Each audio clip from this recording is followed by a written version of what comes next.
ஒரு அழகான கிராமத்துல சாமுன்னு ஒரு சின்ன பையன் இருந்தான். அவன் நல்ல மனசு கொண்ட பையன். ஆனா சில நேரம் அம்மா சொன்னதை கேட்க மாட்டான். ஒரு நாள் காலை அம்மா சொன்னாங்க, சாமு, விளையாட போறதுக்கு முன்னாடி ஜெபம் பண்ணிட்டு போங்க.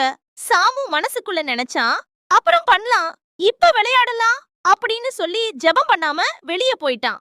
விளையாடும் போது அவன் கீழே விழுந்துட்டான். கால் ரொம்ப வலிச்சது. கண்ணுல தண்ணி வந்தது. அப்போ சாமுவுக்கு அம்மா சொன்ன வார்த்தை நினைவுக்கு வந்தது. கீழ்ப்படிதல் நல்லது. வீட்டுக்கு வந்து அம்மாவை கட்டிப்பிடிச்சு சொன்னான், சாரி அம்மா, இனிமேல் நான் தான் நீங்க சொல்றத கேப்பேன். அம்மா சாமுவை பார்த்து சிரிச்சுக்கிட்டு சொன்னாங்க, குட்டி பையனே, இயேசு கீழ்ப்படுகிற பிள்ளைகளை தான் ரொம்ப நேசிப்பார்.